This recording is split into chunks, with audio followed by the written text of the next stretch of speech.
Então, vamos lá. Manuel Veríssimo, como disse o Moisés, como nós temos o mundo jurídico, né, contra os ministros, as matérias aí contra os ministros, o Dallagnol se defendendo, agora restou a você explicar, né, tentar explicar, não sei se você leu o voto do ministro Benedito, né, tentar explicar o que houve, né, o que houve de diferente no voto do relator que fez com que 6 colegas, né, entendessem que ele estava correto e votassem unanimamente pela cassação do Dallagnol.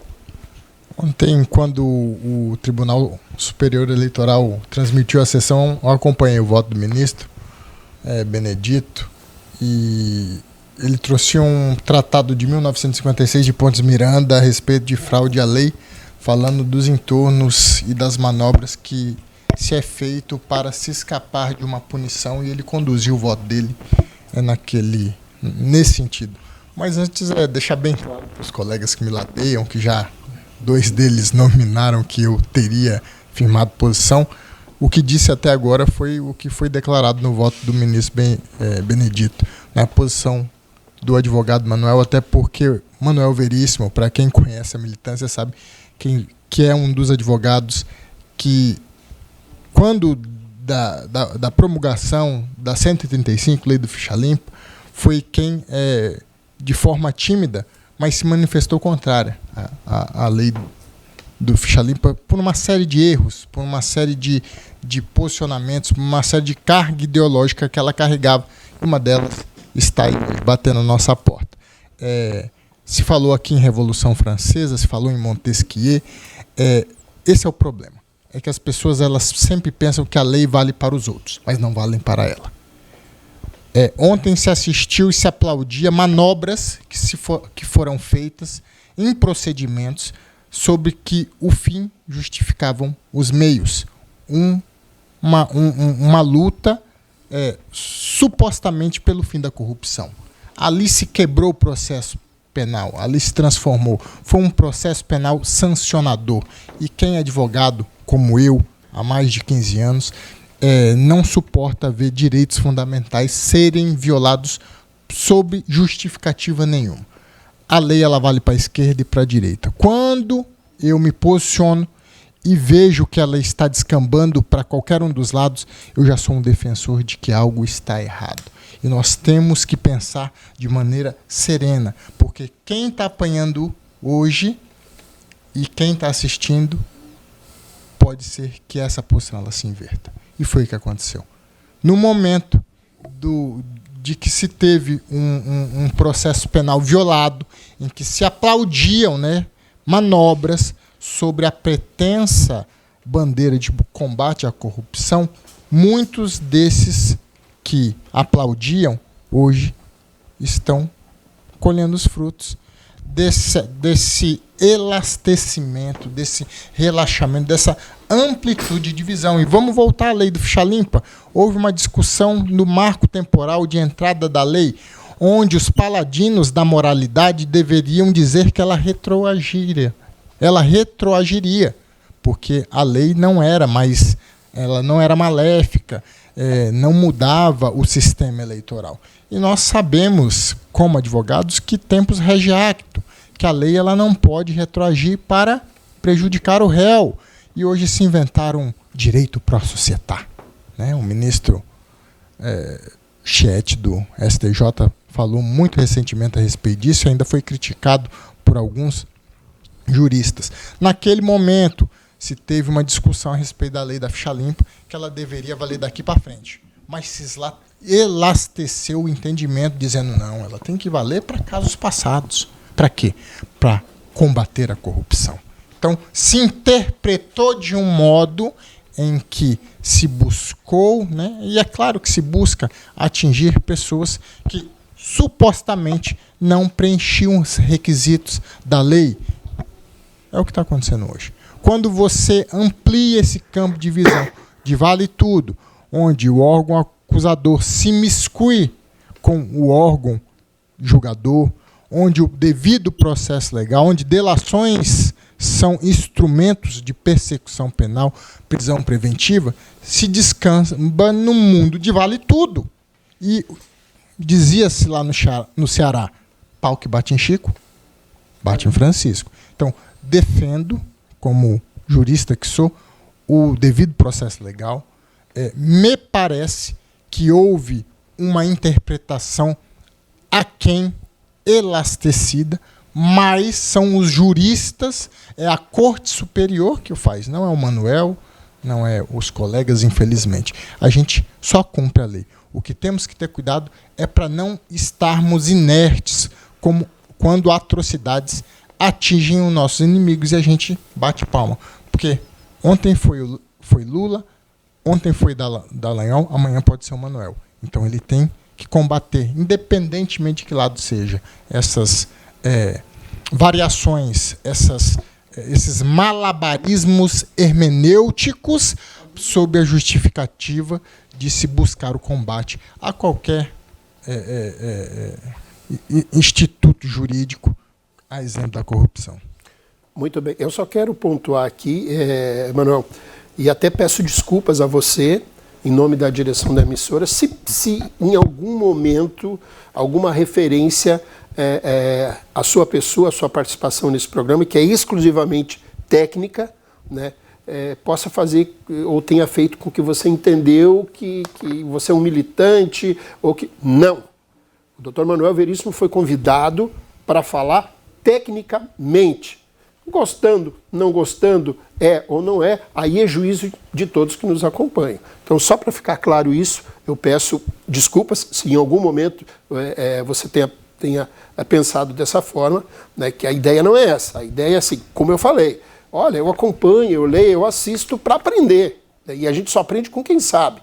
Então, você foi convidado justamente por isso, né, para falar tecnicamente. Quem faz o juízo são as pessoas que nos assistem. Me permite um complemento, claro, Cícero? Claro. Na mesma toada, falando ainda de Deltan, falando em interpretações, em malabarismo hermenêutico, exemplo que vai acontecer, ele vai ter que recorrer fora do cargo.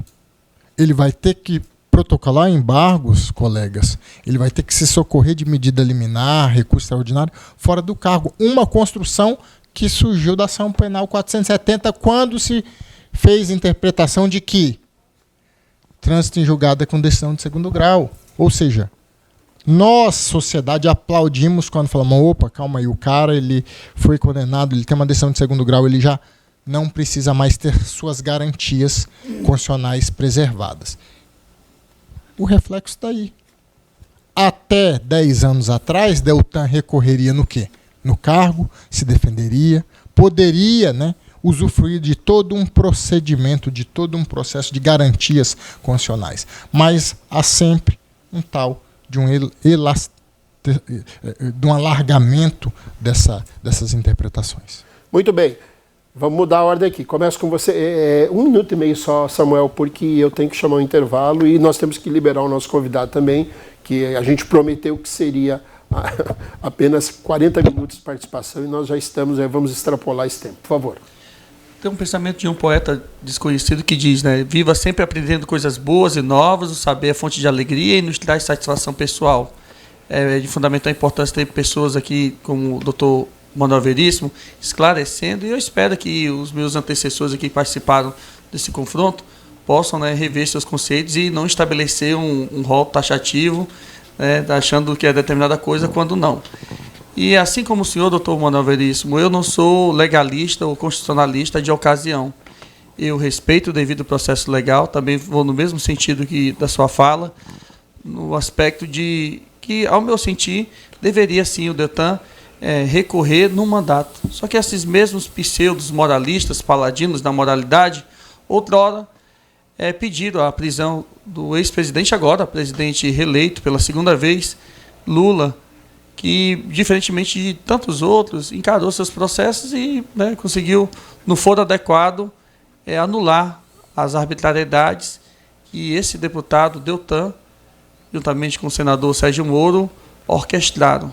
Então, eu penso que, para nós evoluirmos como sociedade, se faz necessário, acima de tudo, o antagonismo, né, o confronto de ideias, mas que, acima de tudo, a gente possa verdadeiramente amar a justiça.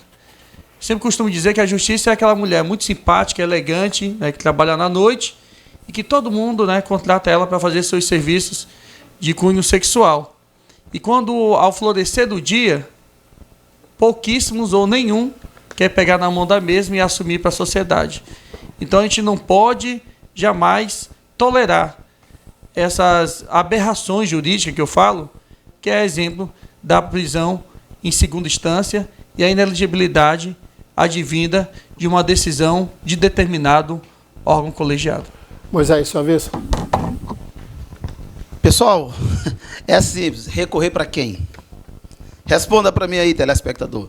Você que está nesse nível que chegou ali, 7-0. Eles estão lá, estão cá.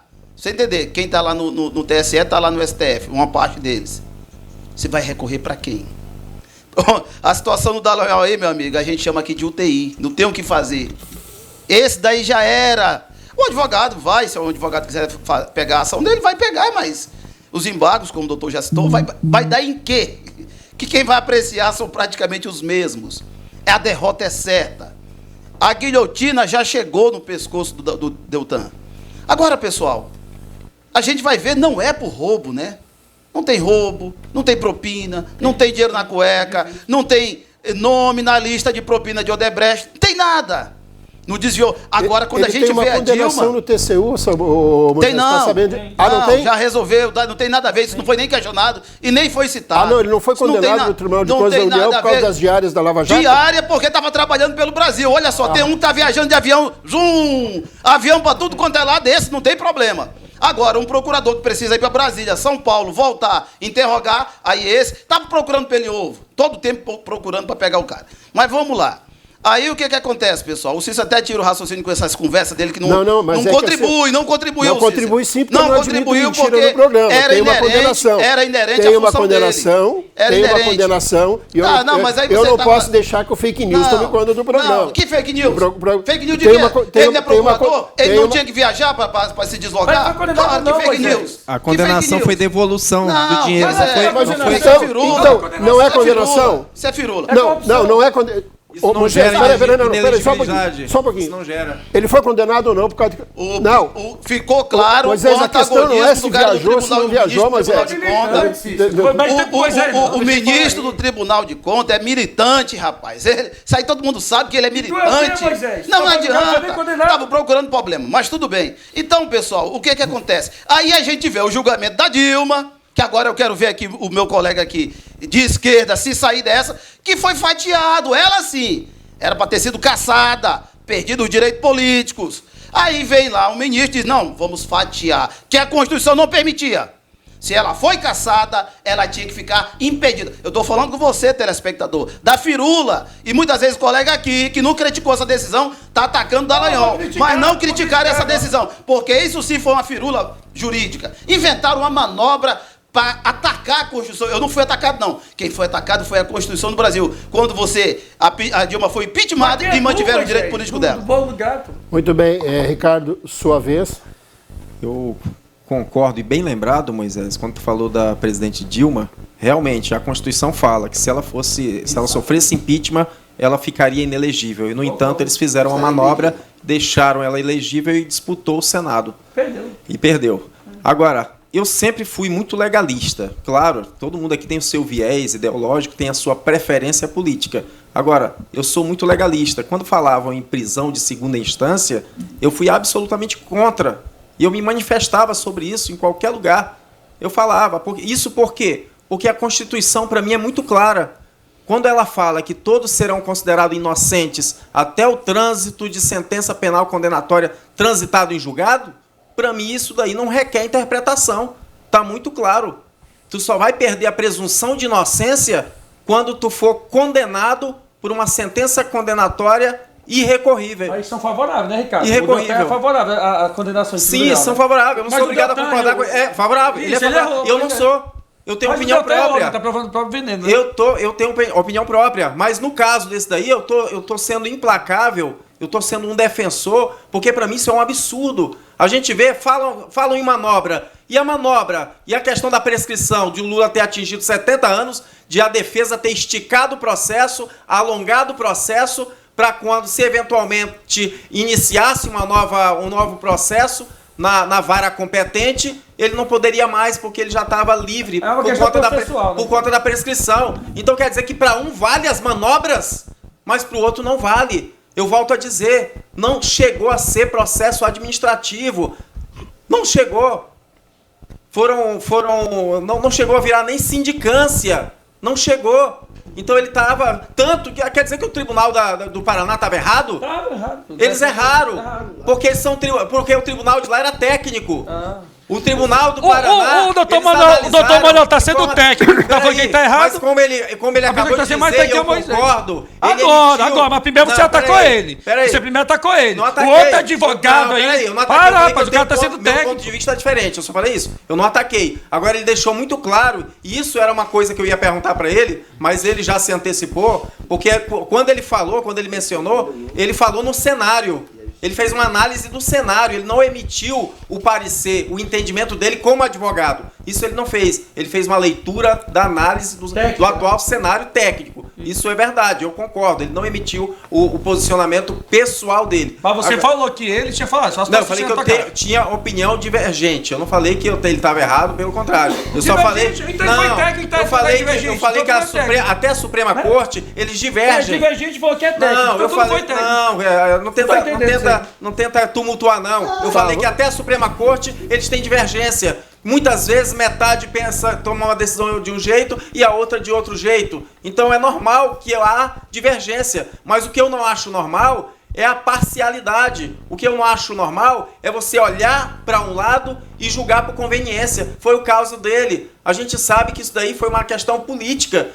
Alexandre de Moraes, e aliás, Cícero, por incrível que pareça, não adianta nem suscitar imparcialidade, suspeição, não adianta suscitar, porque eles criaram uma norma, a própria Suprema Corte, dizendo que isso daí é uma questão subjetiva. É ele que tem que decidir se ele está apto a julgar, se ele é parcial ou não é. Ou seja, não tem ninguém que você vai arguir uma suspeição e alguém vai julgar não, é ele mesmo que vai decidir se ele está apto ou não para julgar. Então, realmente, isso é uma espúria, uma decisão imoral, isso é um tapa dos eleitores, dos 340 mil eleitores que escolheram Deltan Dallagnol, o segundo mais votado da história do Paraná e o primeiro mais votado dessa última eleição.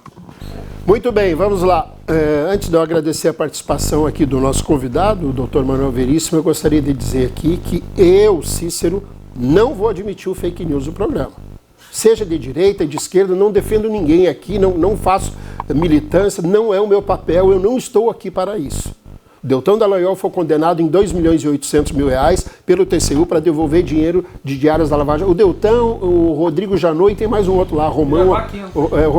Mas a justiça anulou, né, Cícero? Foram condenados a devolver o dinheiro. Se viajou a trabalho, Cícero, outra história. Não, Samuel. A justiça anulou. Não. Mas foi condenado. Não, tá aqui, anulou aqui, ó. Tá aqui, ó. Tá aqui a matéria. Manuel, obrigado. Tem que ler também. Obrigado que foi anulado. por ter aceitado Deixar só uma parte fica injusto, né? O nosso aí quem tá cometendo fake é você. Você falou, ó. Tá aqui, ó. A justiça anulou. Eu posso todo mundo aí. Pode, mas só tô deixando claro que foi anulado. Mais fake news. Não, tá aqui a matéria. Ei, gente. Doutor Manuel, ainda bem que o senhor já conhece a dinâmica do programa. Agradeço a sua participação e estamos à disposição. Nada a perdoar, quem sou eu, agradecer a participação, já conhecia a dinâmica do programa, só que a gente nunca sabe, né? A gente nunca participa, não sabe que é tão assim, acalorado, exatamente. Mas parabéns pela condução do trabalho, Cícero Moura, parabéns aos colegas advogados que com muita propriedade defenderam os seus posicionamentos e é isso que a gente tem que manter, um debate democrático, um debate livre, um debate para que cada um possa, né, se posicionar. Infelizmente a gente vê que algumas condutas, alguns pensamentos vão de encontro com essa liberdade de manifestação. Mas muito obrigado novamente e sigo à disposição da Rema TV.